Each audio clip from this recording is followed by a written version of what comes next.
మనమందరం నేను దేవుడిని ప్రేమిస్తున్నాను అని చెప్పి అనుకుంటూ ఉంటాం. కానీ రియాలిటీకి వచ్చేటప్పటికి మనలో చాలా మంది నిజముగా దేవుని ప్రేమించటం లేదు. ఒకసారి చెక్ చేసుకుందామా? నిజంగా దేవుని ప్రేమించిన వ్యక్తి ఎలాగుంటాడు? పార్ట్ 1. Number 1, no ఐడల్టరీ.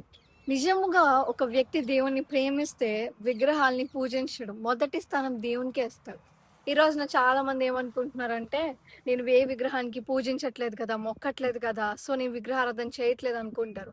నో, కేవలం విగ్రహానికి మొక్కితేనే విగ్రహారాధన కాదు. మనం దేవుని కంటే ముందు స్థానంలో, దేవుని స్థానంలో ఒక మనిషిని పెట్టినా, ఒక వస్తువుని పెట్టినా దాన్ని విగ్రహారాధనతోనే పోలుస్తారు. ఎందుకంటే మనం ఫస్ట్ ప్రయారిటీ, మొదటి స్థానం దేవునికి మాత్రమే ఇవ్వాలి.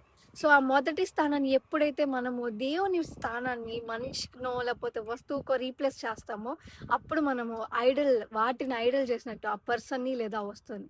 సో మనం నిజంగా ప్రేమిస్తే మొదటి స్థానం, మొదటి ప్రయారిటీ దేవునికే ఇస్తాం.